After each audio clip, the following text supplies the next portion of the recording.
Okay, I think I'm first tonight. Well, it is really great to be here with you guys. We love talking about the adventure of raising kids, the adventure and the challenge. And as I was preparing for tonight, a couple things came to my mind that I just wanted to comment on, sort of to begin things. I was thinking one of the most radical ways to live for Jesus today in the modern world is to raise a family. And to raise a family that's in Christ, that's centered around and gathered around the person of Jesus, and then to be that family to be connected to other families, a network of families that are living counterculturally, that are embracing life, but raising kids in a domestic church. And it's challenging, but it's so enriching. And I tell you, one of the things we really want to be able to communicate to you is we have felt the grace of the sacrament and the help of God throughout our marriage, not like every day, he's always there every day, but I mean through the difficult times, no matter what we're facing, whether it's personal, whether it's something with us, whether it's something with the kids, whether it's physical illness, challenges, financial, we look back now, it's amazing how the Lord is there every single time. And being able to just lean on him and to know it. He really wants us to know from the bottom of our heart that he's with us and that he's totally committed to being in the relationship with us. That's very good. It's very helpful. Debbie's going to talk about prayer as a key part of our life. But the other thing I wanted to say, I think in raising children, I think one of the things that I try to help newly marrieds or those who are coming along, friends of ours who are about to get married, is to make sure that that each person, as they're coming into the marriage, has a good understanding of who they are, their weaknesses, their strengths, their fears, their struggles. Because one of the things that will happen in family life is things that you're carrying that might be burdens in your life, let's say unresolved issues in your life, unresolved anger, or you might have grown up in a home where there wasn't good modeling, on how to raise kids. It wasn't a positive experience for you.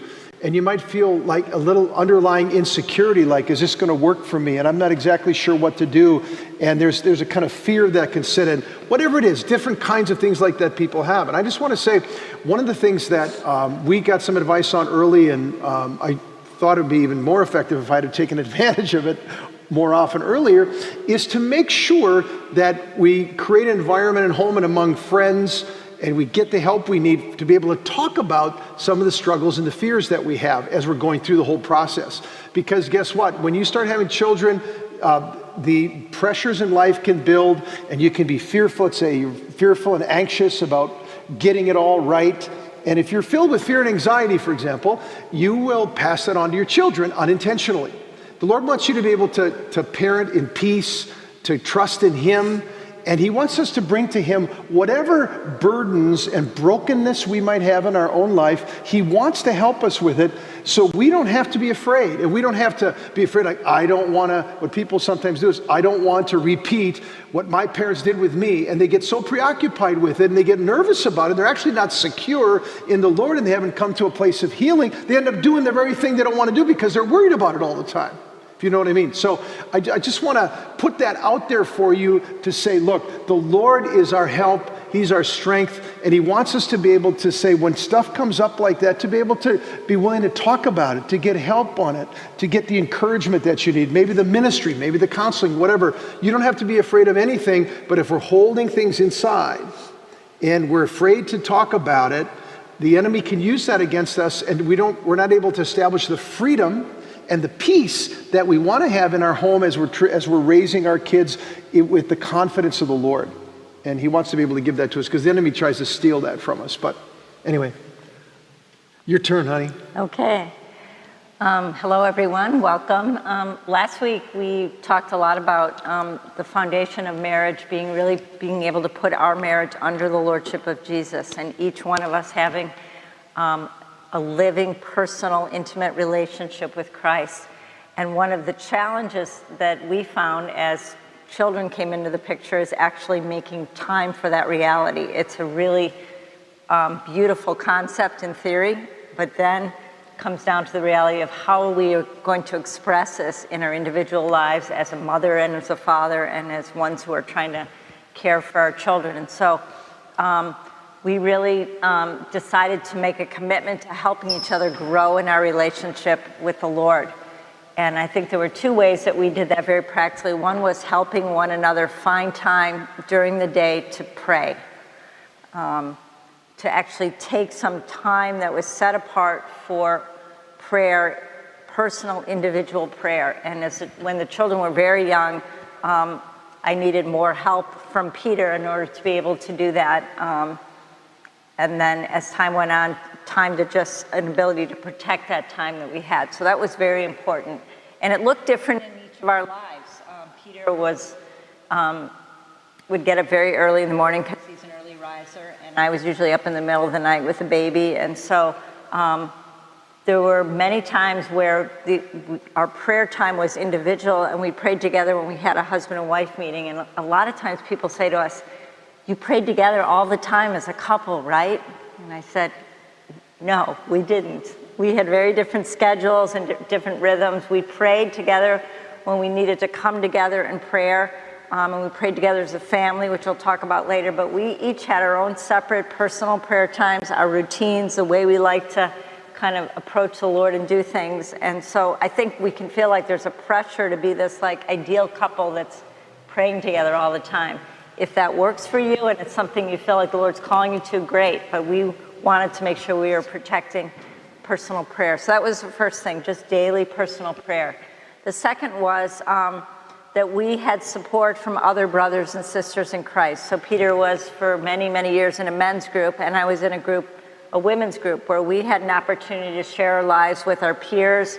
For me, it was women who were going through something very similar, raising kids, and to be able to talk about that and what the challenges are.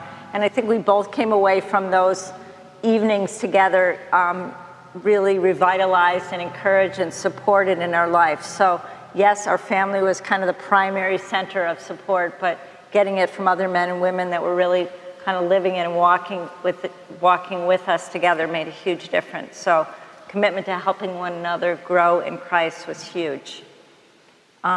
So a little bit about our family. We have 4 children. Our oldest, Sarah, was born 9 months after we got married. She was a little honeymoon baby, and so we were, off to the races pretty quickly in terms of our family life.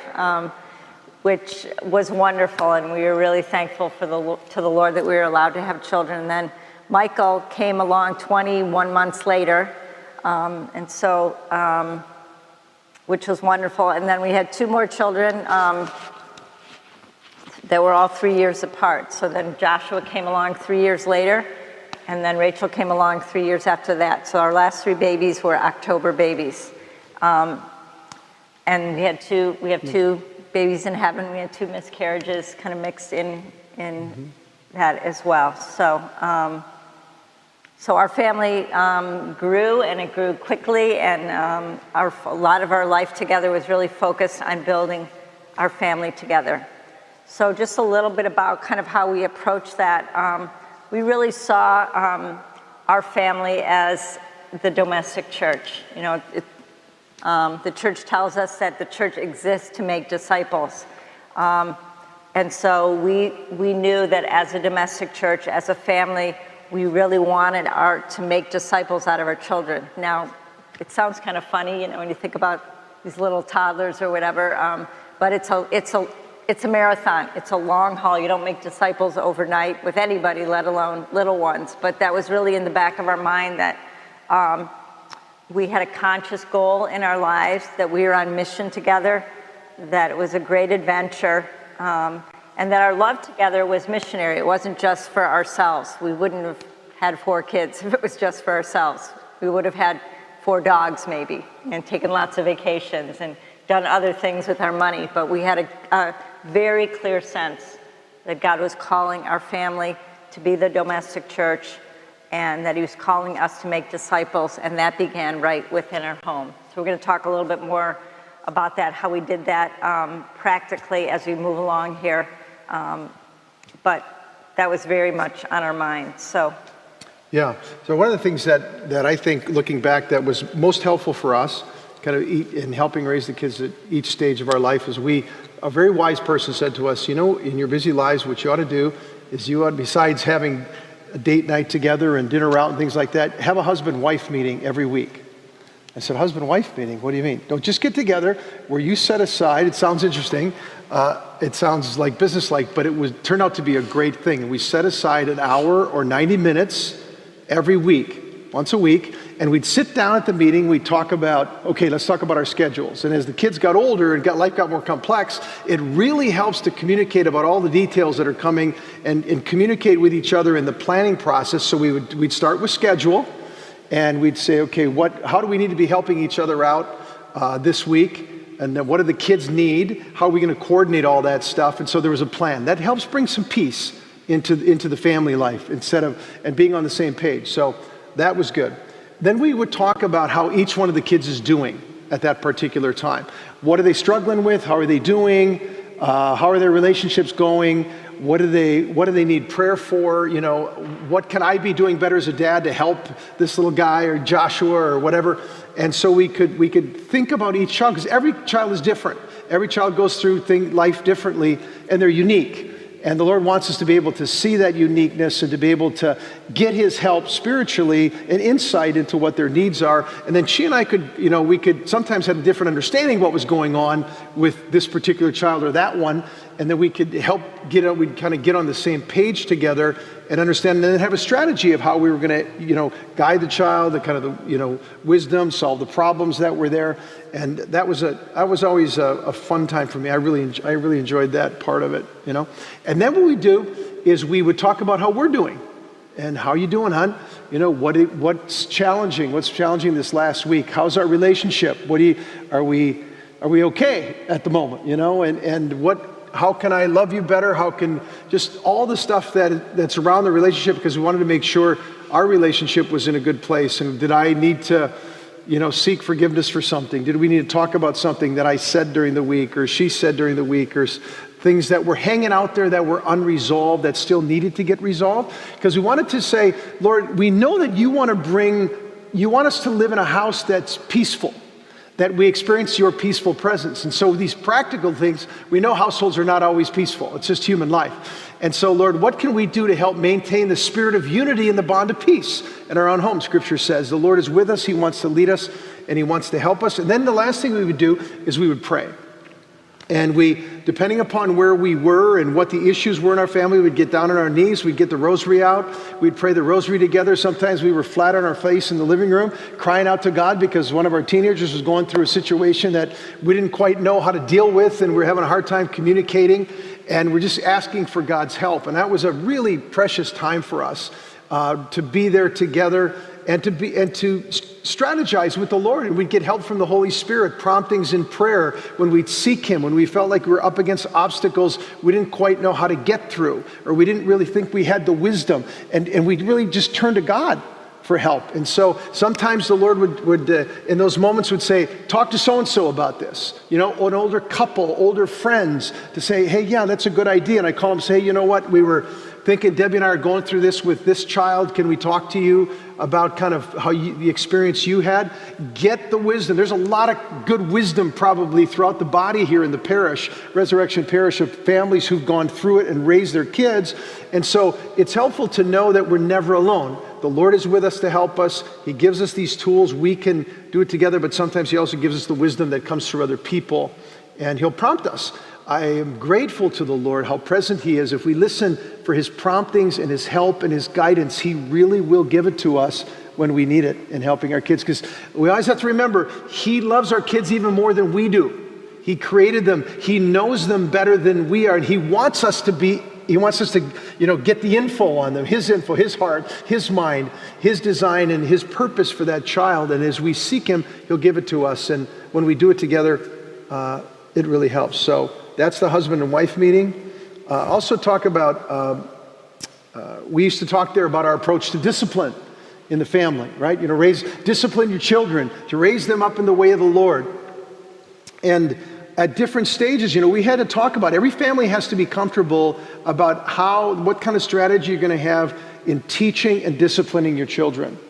And so one of the things that we we decided right away, especially as the boys are growing a little bit older, that one of the things I needed to do as a husband was reinforce my wife's authority in the house. I needed to stand behind her. I needed to stand with her. We needed to be one voice together, and to be able to just back what she was trying to teach the kids and make sure that the discipline she was meting out to the children, whether it was timeouts or whether it was whatever, we, occasionally when the kids were little, sometimes the kids needed to be physically disciplined a little bit, And so the way we did it in our house, the way we did it was, if there were we picked a couple things that were really serious that would, and if they crossed the line, that we would, and if they weren't responding to the instruction or they weren't willing to follow our lead on it, sometimes they had to be disciplined.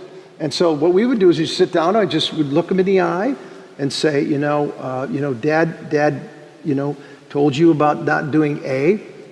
Yes. Okay. You didn't listen to Dad, or the way you spoke to your mom, was disrespectful, whatever the particular issue was. And so occasionally there'd be a little bit of resistance that needed a little physical discipline, which was just a little spanking on the back end on occasion. But what we do is we then would always stop and say, teach the child how to look into our eyes and to say, this is why Dad is disciplining you, and to seek forgiveness between the two of us, and then look me in the eye, and Dad loves you, and give me a big hug. And so it only happened a few times. We had to do it, but I want to say it because somehow people think there's something wrong with it, but I think when it's done lovingly, sometimes it is an important piece that can actually help. But it's not necessary in some families. It's a decision parents have to make, what you're comfortable with, whatever helps you lead your children to be able to lovingly lead them into the discipline of the Lord. So they're respecting the Lord, the things of the Lord, respecting family and relationships in a way that's healthy and helpful. Great. One thing that we really worked on making a consistent part of our life was family prayer, which was often quite comic because he's an evangelist. It's what he does full-time for a living. He talks on the radio, he talks on TV, and so many times we'd be like sitting around the table and Peter would be giving a little meditation to our children and they'd be like, are we done yet? Yeah. Is Dad done yet?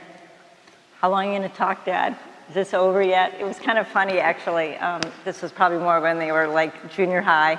And so we tried a lot of different ways to pray, and I think one that worked really well was to, depending on their ages, we would have family rosary together.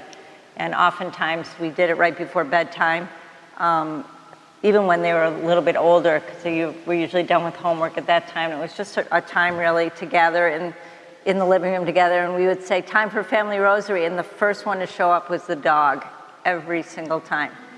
It's true. Corey loved it. Yeah, and then that would get our kids there if the dog was there. But we would just take, 20 minutes together or so and pray the family rosary and have intentions. And when our kids were younger, actually, we had kind of more dedicated family prayer that was actually, we did some scripture study together. Obviously, during liturgical seasons, we did things that were, for Advent and for Lent. But family prayer, for us, consistency was really the key. Like, this is not going to be the exception. This is going to be something we do together. It's part of our family culture. We pray for things, and not just mom and dad, but everybody takes turns doing it. So Peter plays guitar, and there were times when we'd bring out a guitar and we'd sing together and have time to worship and just pray together. And yeah, it was awkward at times, especially as the kids got older, but they just knew this is part of the Herbeck family.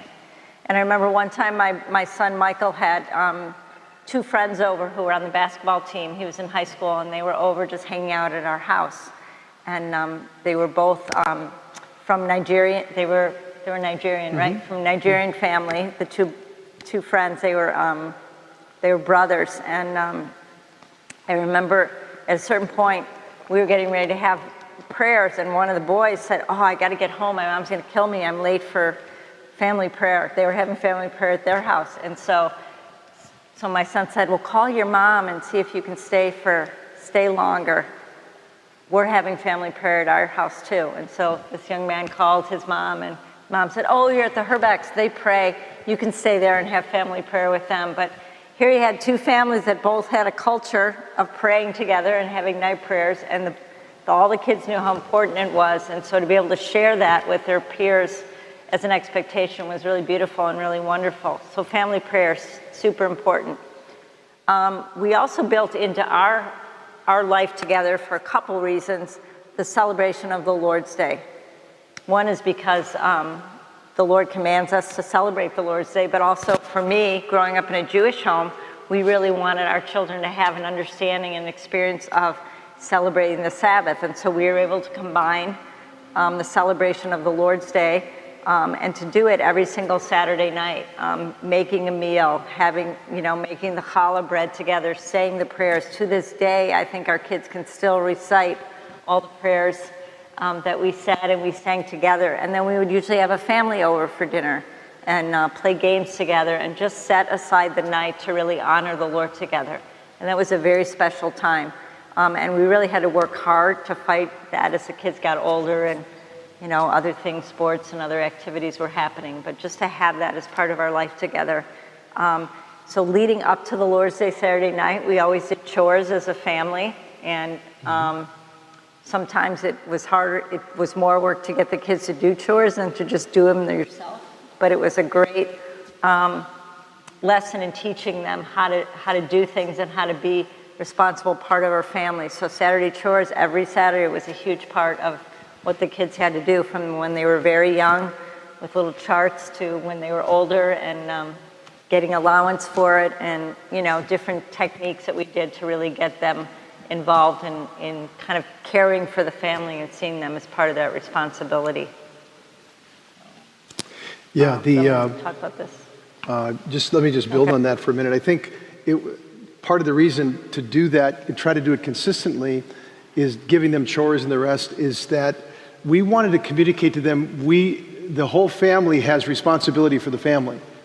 And we all count on each other. We all need to make a contribution. Even from the time you're little, you're making a contribution to the family. We're counting on you to make that contribution and trying to communicate that in some way. So we weren't just doing life for them. We were trying to bring them into the sense that, hey, you know what? Mom and Dad even need us, need me to do this, and just little tiny ways to carry some sense of making a contribution to the family, which is an important thing to do. And sometimes it's more work, as Debbie was saying, to make it happen, but it's totally worth it. It's totally worth coordinating with them and getting them to do the thing that you're asking them to do. So, which one are we on now? Oh, and hospitality. Yeah, you can do that one. So one of the things that we had in our home growing up with the kids a lot, and some of it was a result of Peter working with Renewal Ministries and being the missions director and knowing people all over the world, really, is we had very often invited people to live in our home with us at different times. Whether it was people from different countries, young adults who would come and live with us for a time, or people from the States who were living with us. I think we've had a long-standing tradition of young adults living in our basement, and it's a nice basement, by the way. But it's kind of a joke now, if you want to get married, go live at the Herbeck's basement, because everyone who left to get married. So the rent is high, though. Yeah. Because the outcome is great. No, the rent is very low. Yeah, very low. But it was wonderful for our kids, especially as they were growing up, to see the value of hospitality and what it looked like to invite other people into our home, other cultures. I remember times we had bishops from, Africa and other places staying in our home, and just for the kids to be exposed to other cultures, but also the broader church, and to meet people who are really living vibrantly for the Lord outside of our home or outside of our neighborhood was tremendous value. And believe it or not, as our kids got older, sometimes those young adults especially were able to speak into their lives in a way that we just couldn't be heard at that point. And so they developed friendships with the people that lived there. And so that was a great blessing. I'm not going to sugarcoat it. It takes work to have other people come into your home, and a certain willingness to kind of open your home to people. But it was so worth it to be able to do that. And I think our kids really enjoyed that. And it's interesting, one of my sons got married a few years ago, and the first year of their married life, they had friends living there who needed places to stay. And I know that was a result of Josh growing up in a home where people were just welcome for a meal or to stay for an extended time. And so to see them kind of carry on that hospitality has been really wonderful as well. Yeah. The next big thing was sacramental life for us. I mean, Mass was just an absolute non-negotiable in our family. It's just something we just didn't miss, unless there was a really, really good reason for it. And we tried to, with a combination of what Debbie was describing as a celebration of the Lord's Day for us, other friends and families that we knew were doing it as well. We tried to create a rhythm of life and to say, okay, every Saturday, the chore thing, and then every Saturday night we start to dial down. And we dial down because we're getting ready to celebrate a day of rest. And when the kids were younger, it was easy to do that, before sports started and all kinds of complicated activities happened. But we're really glad we started it when we did. So we would, for these meals on Saturday, we would dress up. We would have a nice meal, we would have guests, we would have a little extra prayer, and then we'd have fun and games that night, and then Sunday morning we'd get up, we'd say, guys, we're getting ready for church, and we were motivated. Debbie and I said, let's be motivated, let's be excited. This is the height of our week, and we wanted to be able to spread the good infection. It doesn't always work that way. You have moments in the morning, you're trying to get yourself out of bed on Sunday, and sometimes the kids don't want to get out of bed as they get a little bit older. But I tell you what, you just keep doing it. You just keep hanging in there. You just keep committed to it. You stay focused on it. Some Sundays it's not perfect, but before you know it, the kids just never even thought about not going to Mass. It was just part of life and how we did things. So we'd go to Mass together. It mattered. It was something that was central. And then we'd always have like a brunch or something after it on Sunday. We'd bring maybe another family from the parish to come and join us. And so it was just special. It was just special in a day that was set aside. It takes extra work to do that, but it's totally worth it. Because I think especially today, folks, we have to do things to build the culture of our family and the special rhythms of what are we going to value? What are we really going to celebrate? We're not just going to kind of, it's right, we got to get to Mass, And you get there and you kind of plug in, and most of us are like, not feeling like we even want to be there, but we feel obligated to be there. We try hard, and it takes effort to do that. It takes effort to remember what is the Mass and how do we want as a family enter into it together. And anyway, staying with it all along is good. And I think it got more challenging. Should I just jump down to this one because it relates to it? Number 8.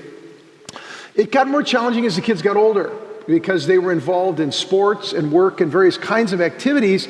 And one of the things we had to discern, like one of my boys, Joshua, was a very good athlete. You could tell by early stages he was going to be good. And we wanted to be able to say, what are our kids gifted at? And what do they have a heart and a passion for? And what can they plug into in life, whether it's theater, whether it's sports, whatever it is, what are their talents that God has given to them? We want to help them kind of understand what those talents are and then make room where they can be challenged, where they can be, they can learn to enter into the world using their talents and not be afraid and not be timid and learn how to be confident and learn how to be a young disciple and be confident in competitive worlds. And so Joshua was going into 7th grade, and some coaches from the local junior level, fall football, Wolverine football team, came to us and said, hey, can your son play for us? And I said, yeah, maybe. Well, what time are practices? How often do you practice?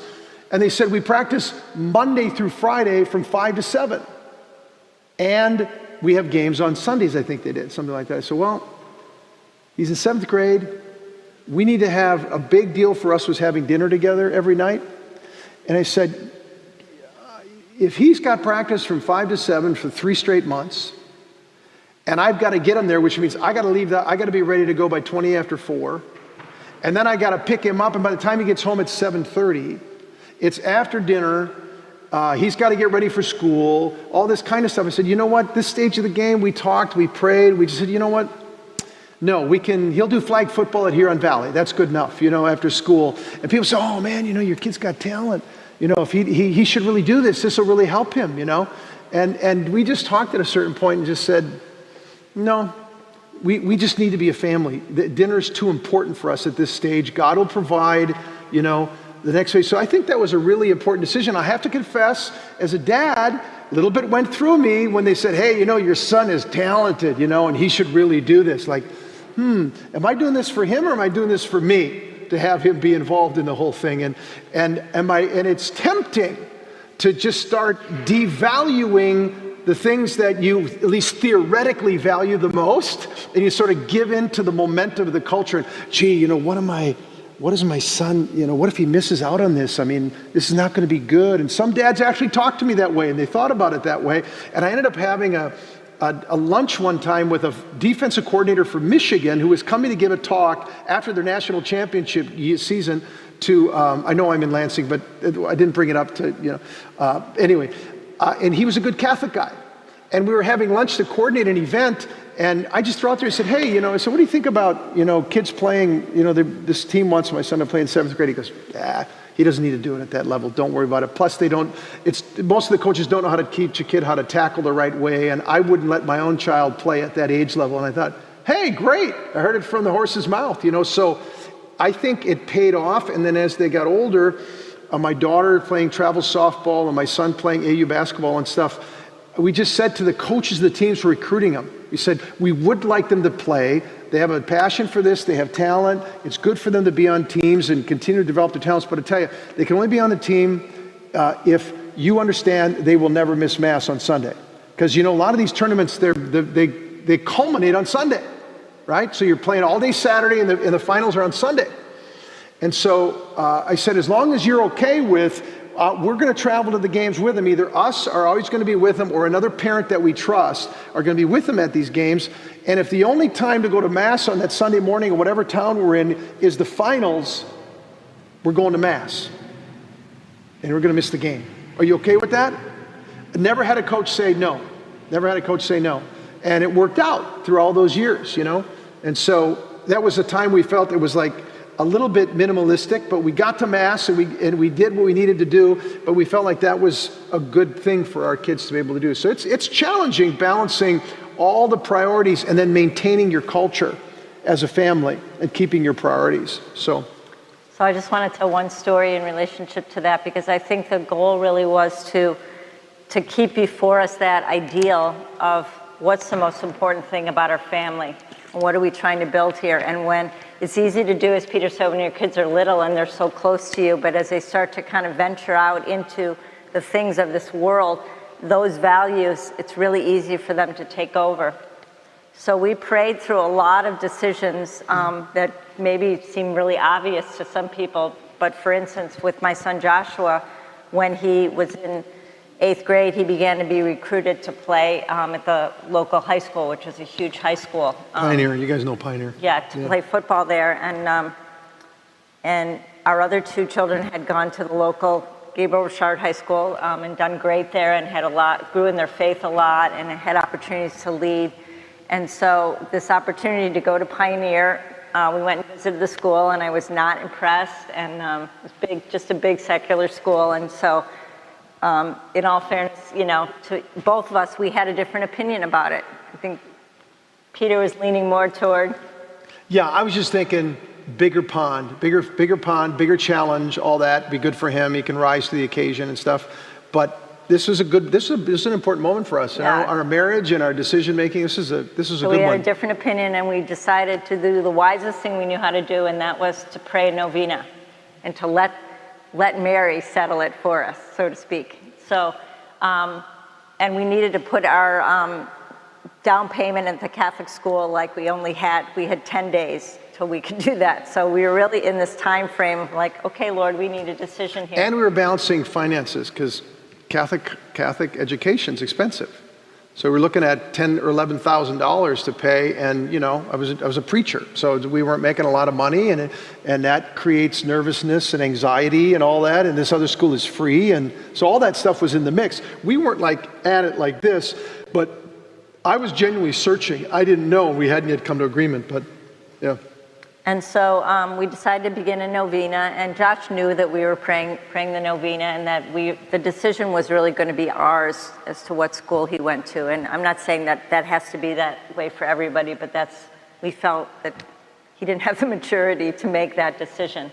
By himself. Yeah. By himself. So we prayed that novena every night together, and on the last day of the novena, this was back when we still had a house phone. Do you all remember house phones? They were like the phone that was on your wall that, You actually Yeah. paid for the line. Well, we still had a house phone, and in the evening of the last day of the novena, the phone rang, and we had a phone in the basement, and we had a phone in the kitchen, and for some reason, Peter and Joshua picked up the phone at exactly the same moment. And on the phone, Peter heard the voice of a young woman who we didn't know, an 8th grade girl, who was basically like propositioning our son on the phone. Who he had met, who was going to the school, that wanted him to go to that school. The public and school. I was like, I was blushing as I was listening to it, honestly. It was like shocking to me, you know? So I know there's a lot of detail, but I want you to hear, because this is how the Lord works when you genuinely seek his will in very concrete ways. And so Peter came and told this to me, and I had been that morning, had been driving home from somewhere, and it turned on Catholic radio. And I think it was like Sister Ann Shields or something, and she was speaking, and she said, the last thing I want to tell you is the tail end of her little show was, she said, I want you to remember, what does it profit a man to gain the whole world and to lose his soul? So that was the Lord that was kind of speaking to me as I'm praying through this. Peter tells me about this phone call, and I said, he's not going to that school. I felt like that so clearly, like this is the answer to our prayer. So we called Joshua upstairs, and we kind of explained to him that we really felt like the Lord had led us, that he really was supposed to go to Gabriel Shard High School. And he got teary-eyed, and he said, thank you for making that decision for me, because I know I could not have made it for myself. And just, it was the right decision. He ended up, really growing in his relationship with the Lord, being a leader on Kairos at the school. He ended up, at the end of his senior year, being recruited to play basketball at West Point, and had the next 4 years free, and was, a stellar athlete right where he needed to be at Gabriel Shard High School. And I felt like the Lord heard the cry of his parents, who were confused, who didn't know exactly what was the best for him, but we wanted to keep Christ again at the center of our family. And the Lord really honored that. And that's just one story of many, of having to pray through those hard, difficult Yeah, and I remember decisions. Debbie saying to me at the time, I don't think this particular child at this stage of life has the maturity or the capacity to be able to handle the pressure of what's going to be coming his way at that school. It wasn't a knock on Pioneer or anything like that. It was just like, this child needs a little bit more, And we said, we want him to be a disciple. We want to do everything we can to help him get there. We're going to do what we can with the money. We'll see how the Lord provides, and it all worked out. It all kind of worked out in the end. So those were just fantastic times. And I could circle back again just a little bit on the sacraments piece, because I didn't say too much I said stuff about Mass is non-negotiable. But what became a huge deal for our family was we celebrated, because of Debbie's Jewish background, we celebrated the High Holy Days with a messianic Jewish fulfillment. Meaning that Jesus is the Messiah, is the fulfillment of the Passover. He's the fulfillment of Rosh Hashanah, which is coming up. He's the fulfillment of all these holidays. And some of the key ones, especially Passover, became an annual big celebration that we had. We'd bring all kinds of friends. So the kids loved that stuff. It was great. And they loved the Triduum. And the vigil became a really big deal. And we used to bring it right from the time they were little. It probably happens here too. And Christ the King started at 8:30 or whatever, and it was 12:30 before it was all done. And even as they got older and they went off to college, they'd come back for Easter, they'd say, hey, are we going to the Easter vigil? I said, well, no, the line's too long and it takes too long. Well, let's go to Mass tomorrow. I'm like, no, Dad, we all want to go. We want to go to the Easter vigil. And so there really were, the liturgy of the church really did help and shape us and helped us form the culture. And over time, it kind of got into them. It kind of got into their hearts, and it got into their skin. And I'm just really, really grateful for it. So. Just to pick up a little bit on the Jewish piece, we really felt like somehow our marriage as a Jew and a Gentile, that was supposed to be a witness to those around us. And so we really wanted to raise our kids with a very clear awareness of their Jewish heritage. By law, all of our children are Jewish, and they are so delighted. They're like, we're Jews and Dad's a Gentile. They just think, they love the fact that they're Jewish. They're Hebrew Catholics, they're Jewish Catholics, and we really raised them from the very beginning of understanding that and celebrating that together. And so it built tremendous bridges with my family because the kids really understood their Jewish heritage and really took a lot of delight in it. So we were really able to build our family around that piece as well. We're committed to Catholic education, as I said before, and really being involved in the school. I served on the school board for many years, helped put on retreats in the school, coached softball for a few years when my daughter was playing. So we were determined to be, as much as our kids would allow us and want us to be in the places where our kids were. So, which was a tremendous blessing, that they wanted us there and we were part of their lives and getting to know their friends. We weren't just sending them off to somebody else to do it for us, but we were partnering with the Catholic school and being able to do that as well. Yeah, it really does take, it takes a community, really does take a community to raise our kids, the parish and the schools. And Debbie, more than I did, was very active at the schools, whether it was the elementary school or the high school, helping shape and helping even sometimes the school have a better vision about how to reach the kids, how to evangelize the kids and stuff like that. So, and our kids got really comfortable with the fact that mom was at different events and all that. It worked out, it was helpful. So I'm gonna skip down to one thing and then Peter's gonna move on to another area because I think this is a huge thing even since we've raised our kids, and that's the whole question of media. And this is like, you know, a 5-week seminar just on media that I could say, but I do wanna recommend for parents, there is a new show that a documentary that just came out on Netflix. And do you remember the name of it?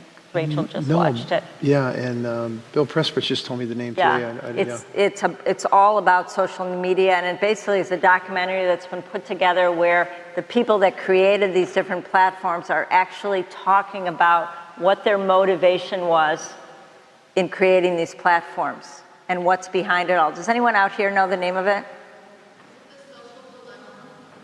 Is it new? Is it on Netflix? Yeah. What's it called? Social Dilemma? Yeah, something like that. Yeah, okay. And I mean, they said it's excellently done. I think it's 90 minutes long. It's very well done. And I've talked to a number of teenagers and young adults who have watched it, you know, just in the past few days and said they felt like their eyes were wide open to what's really going on. Parents need to watch this stuff. And as I work with especially teenagers, teenage girls in particular, I am amazed at how clueless a lot of parents are as to what actually is going on these social media platforms and what their kids are being exposed to. And there are no filters. There's no way, if your kid has a phone and they can get on these apps, there's no way to not be exposed to it. So I think, you know, in order to reclaim this in some way and set up some good guidelines for our kids, we need to be more well-informed about what's really out there and what the intention is behind it. So I highly recommend that. We had particular approaches to phones and media, but it's gotten a lot worse since even our kids were at that age and getting phones. So I guess my urging here is just to be on top of it and to really understand what's going on there and to really guard and protect your kids.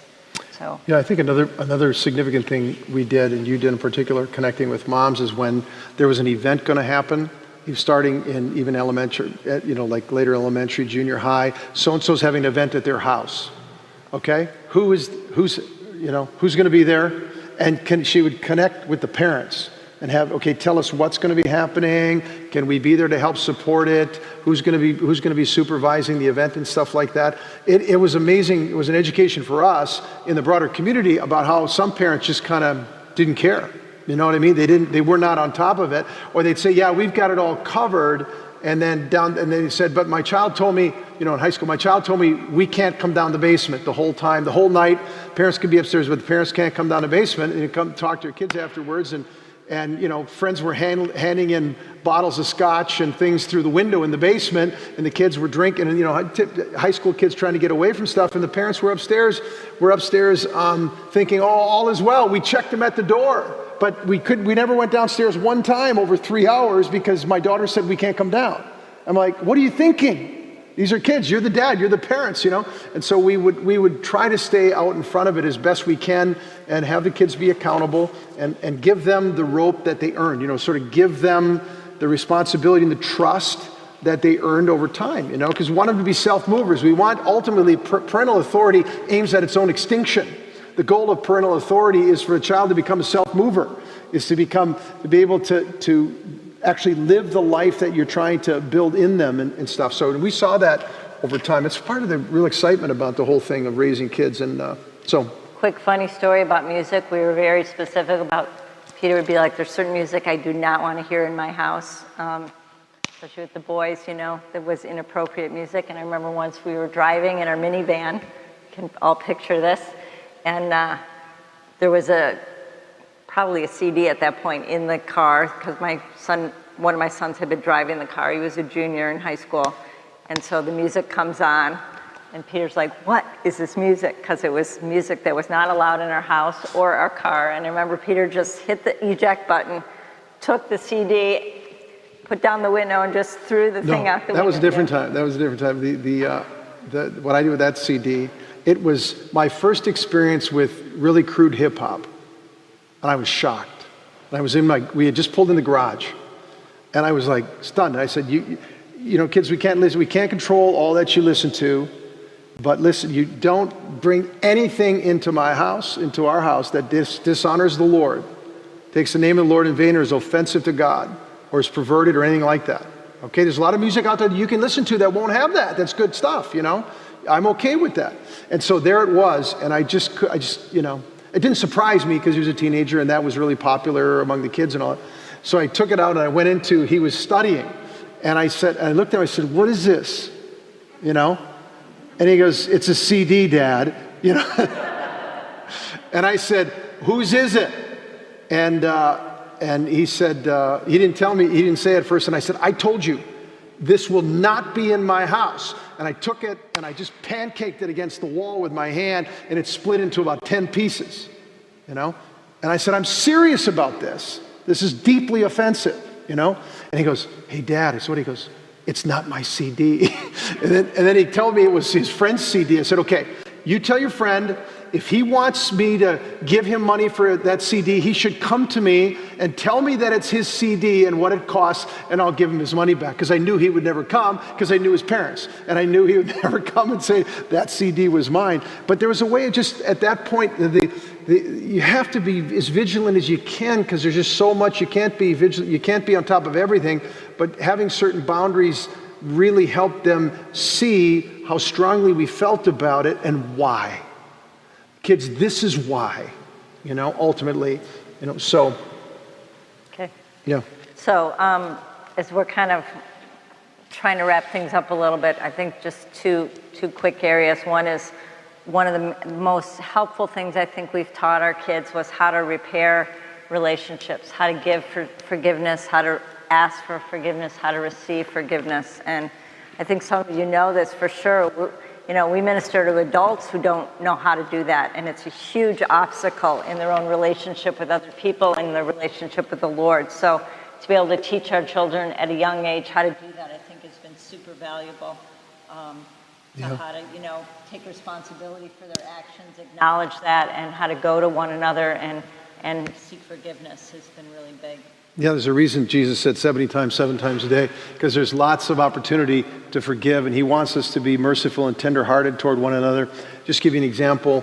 I think when the boys were early junior high, something like that, maybe like 5th grade and 6th grade, something, and it was bedtime.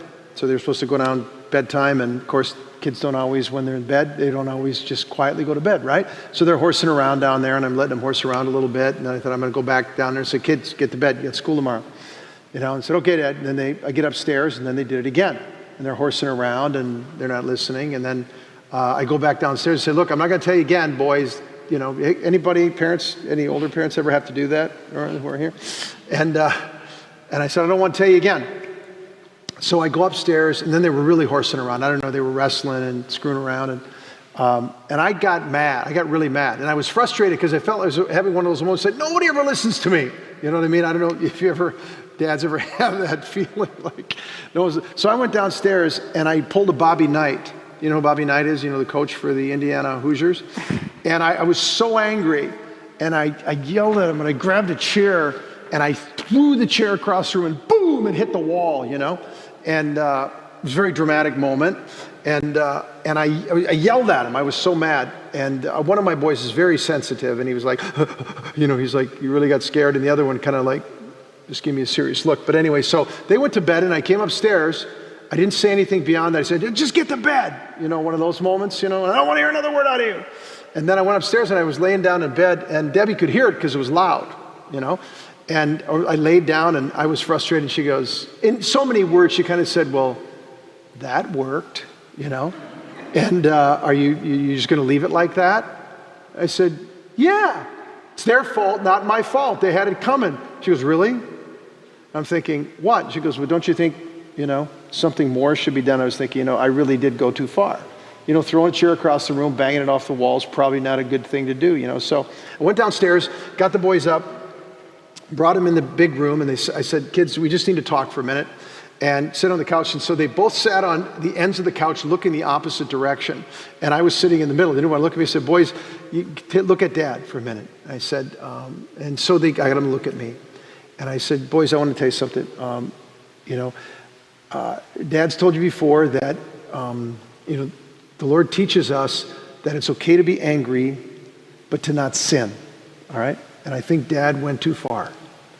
And it was right for me to correct you, but I just want to tell you I went too far, and Dad I want to ask your forgiveness for the things I said to you and the way I said them. And they both kind of looked at me, and one was ready to do it, and the other one didn't want to do it. And I said, so here's brother, we taught the kids, here's what we need to do. When someone in the family asks you sincerely for forgiveness, you need to forgive them. And forgiveness is a decision. Forgiveness is not just a feeling. And I said, kids, boys, I know right now, that's the last thing you want to do is to forgive Dad, because you're mad at me, right? I understand that. That's okay. But the reason you forgive, and the reason Dad would need to forgive in situations like this, is because Jesus commands us to forgive. And because Jesus has forgiven us of many things. And I don't have to wait until I feel it to do it. But I do it out of obedience to Jesus, because I know ultimately you love me and I love you, boys, and this is the way Jesus wants to help us keep loving each other, okay? So say out loud, we taught to say, look me in the eye, let's look each other in the eye and say, Dad, I forgive you for the things you said to me when you were angry, And so they just said it like that, and and I'd say, thank you, so give me a hug. And so I'd give him a hug and a kiss. And I remember one of the boys, I hugged him, and he just kept his arms down like this because he wasn't finished emotionally with it, and I gave him a hug and said, I love you, and it's time to go to bed. And so we try to create that environment that has the heart of Jesus, that not only the forgiveness protects relationships. It's so big, and Scripture says, don't let the sun go down on your anger.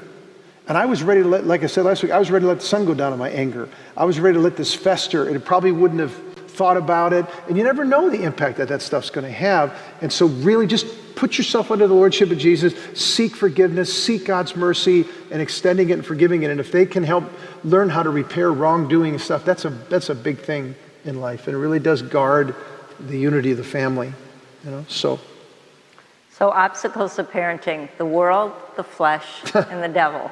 But we're just going to list some obstacles. We're not going to go into a lot of detail with them because we want to give you an opportunity to ask questions or have discussion. But so we're just going to list some that really we've noticed in our own life together as parents. So. Okay. Have a united approach. Be careful for divide and conquer. Sometimes the kids want to get to one parent because they know the other parent, they just want to divide and conquer. So be one voice together. Does that make sense? Okay. The next one's mine too. Immaturity. I think a lot of young guys I know, once they get married, I don't know if they call it the Peter Pan effect or whatever, that guys just want to keep playing video games, and they want to keep doing all the fun stuff that they want to do, and they hang on to, they just need to put aside immaturity that can sometimes be there as an obstacle, and just embrace, have space for yourself when it's right, but embrace the responsibility of you're there at the service of leading your family and serving your wife and your children. It's a really important thing to do. So, I think as a mother, for me, as a very young mother, a mother of young children, I really experienced the challenge of feeling like the world wasn't affirming my role as a young mother. I remember people would say, "Are you working?" And I'd say, "Well, not outside the home." And they'd say, "Well, if you don't have a job, you're not doing anything that's valuable or important." And I said, "Well, I think I'm doing something of eternal value, but I think it's difficult to kind of be a young mother, be home, be isolated, not experience kind of the affirmation and the value from the world around you." And that was something that I really had to work through and struggle, in addition to the tremendous exhaustion that there just is in raising kids, especially small kids, and just that it really is a marathon, and it just takes a lot of effort and perseverance to keep going. So I think just exhaustion is an obstacle that parents experience a lot. As I said before, I think the whole area of media, devices, peer pressure, how to handle that as parents is tremendously challenging to know, and that's why it's good to have a plan and to go into it with your eyes wide open, so that you're not just in a reactive mode all the time to what your kids are dealing with, but you actually know where you're trying to lead them. I think keeping score between each other, like who's going the farthest, who's giving the most weight. I've done 70%, you're only doing 30%, and it's not fair and all that sort of thing. And I think we learn to not keep score and just go all in, do the thing that love demands, and be able to talk about it. So I think that's an important thing. Mm-hmm. I think for a lot of families, finances and the pressure of being able to provide for your family financially and to have opportunities to do the things that are good for the kids and for the family, can lead to anxiety, the temptation not to tithe or to be generous with what the Lord's given you. And we always found that whenever we were held on to whatever the Lord given us very loosely, and we're very generous, that, the Lord gave back 100-fold in that sense. And lastly, I just say, I think just busyness of life. One of the things, as I talked to my son and daughter-in-law, and they have 4 very young children, they said, honestly, COVID was really hard, but it was one of the best things for our family because it slowed us down. And it forced us to kind of reprioritize, to spend more time as a couple together, to spend more time as a family. And I think just busyness and the distractions can really keep us from raising our families the way that God really intends them to. So I think for many, many families, there's 2 parents working outside the home, and that's incredibly challenging. And we spend a lot of years doing a lot of tag teaming, and that can be a lonely place to be. So I think trying to figure that out in a more supportive way has been helpful for us as well. So we are going to kind of wrap this up, because this is was a little bit of a fire hose after 35 years of marriage and 4 children. I do want to say that we are really so blessed and proud of our own kids. 3 of the 4 are now married. We have 7 grandchildren, 1 on the way, and they're all actively seeking the Lord and living in the church and active in their faith and raising, their young families in the faith as well. And so we're really proud of them, and all glory really goes to the Lord for the grace that He gave us to be able to do that and teach them. So we are going to end with our little spiel here and give anyone here or on the live stream an opportunity to ask questions. So. Thank you, Peter and Debbie. That was awesome.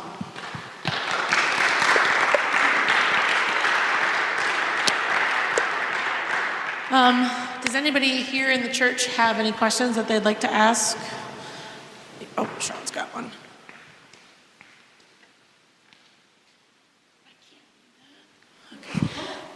How does the parent-child relationship change when the kids grow up and get married?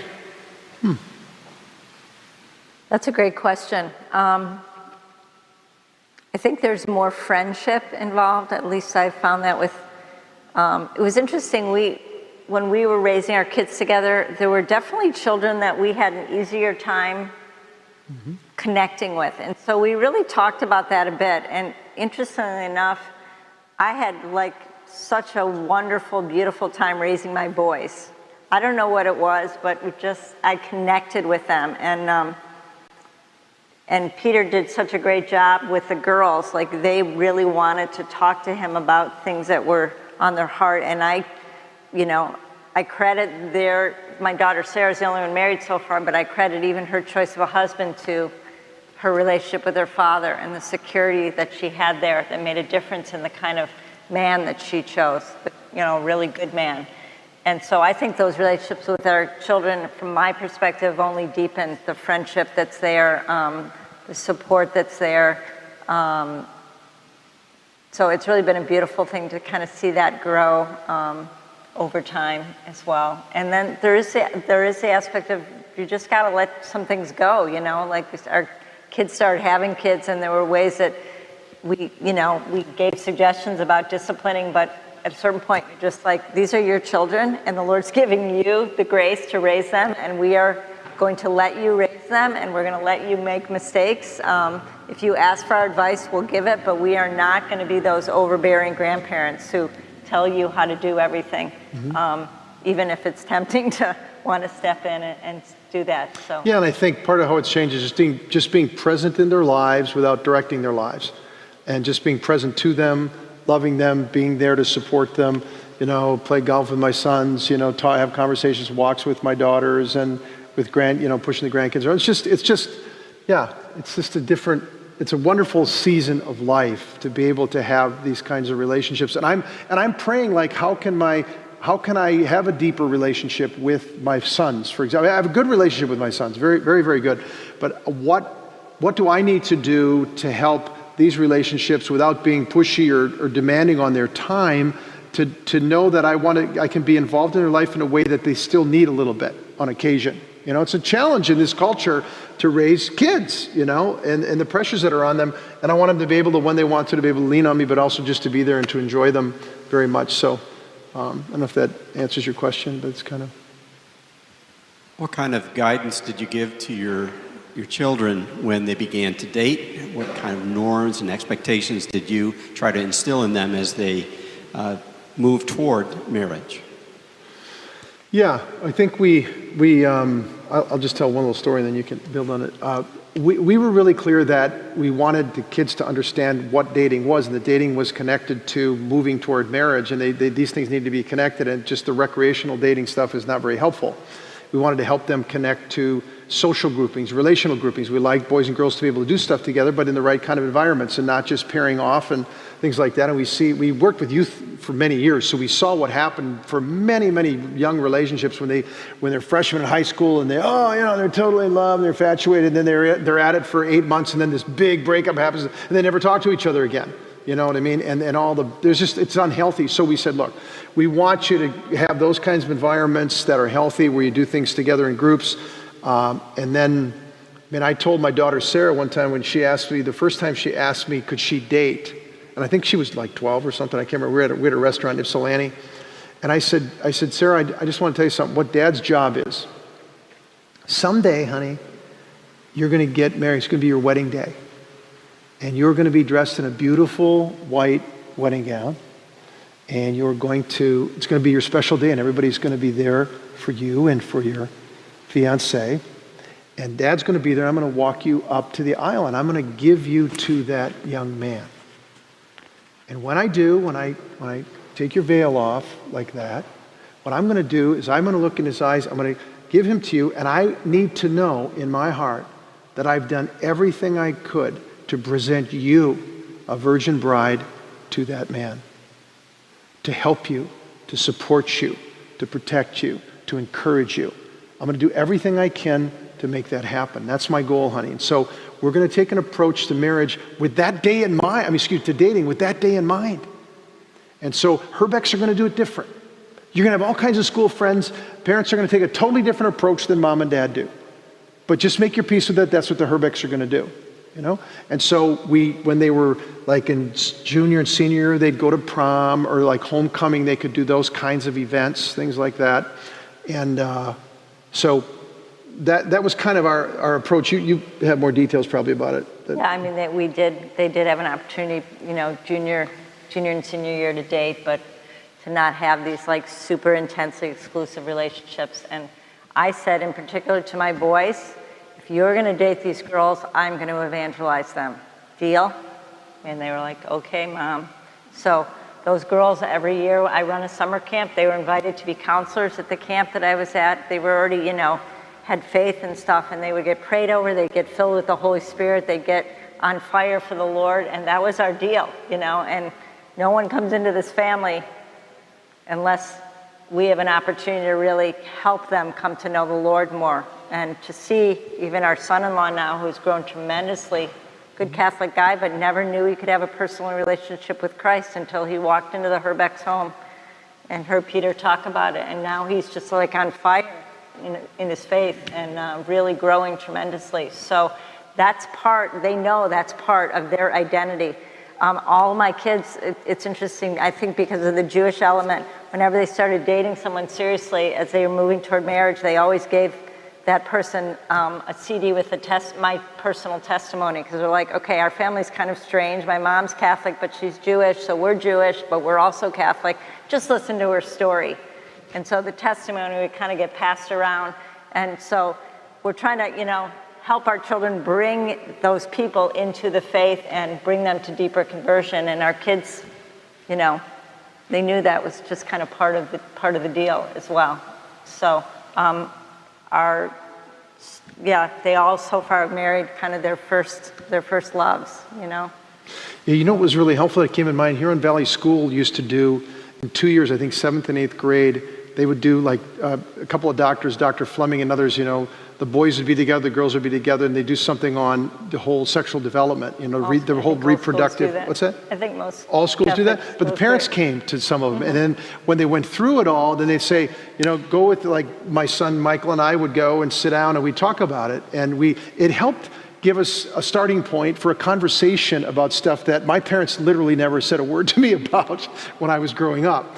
And I was so glad the school did that, because it answered a lot of questions, but then it opened a place for a conversation. It was a little awkward at first, but we were able to kind of move beyond the awkwardness, and they could see my comfort zone with it and help them be comfortable, so we could have, you know, they could ask questions and stuff like that. So I really appreciated how the school helped that happen. I'm not sure how well I would have done it without that help. So it was really, really good. But that also related, Father, to the whole dating thing and how to approach what is human sexuality and why do we do what we do, and, you know. Did this stuff answer your question, Father? Okay. All right. Are there any other questions here in the church? Anybody else got a question? One back there. Oh, sorry.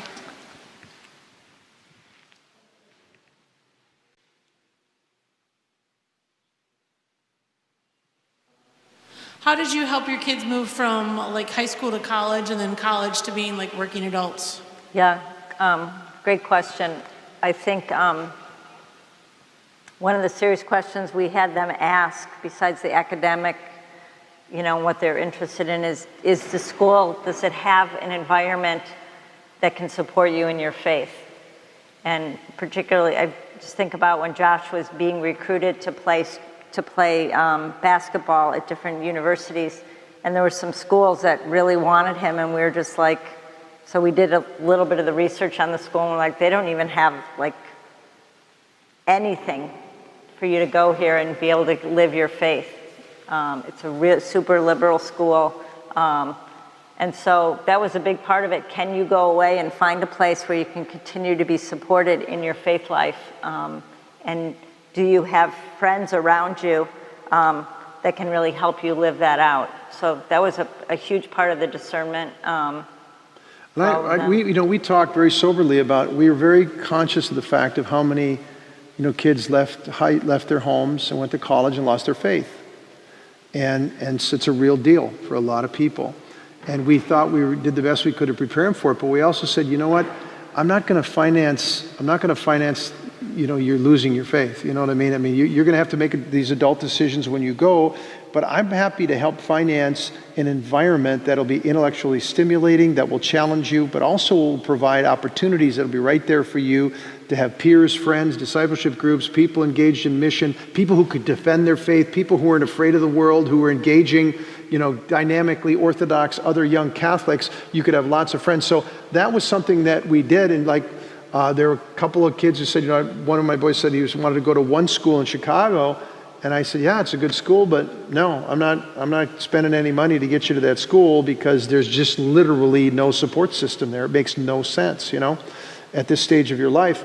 And they ended up making good choices where they got the support. And I think those years, everybody grew. Everybody grew in those years. Some very strongly, that went there. So, Catholic schools, Catholic universities, you got to be careful.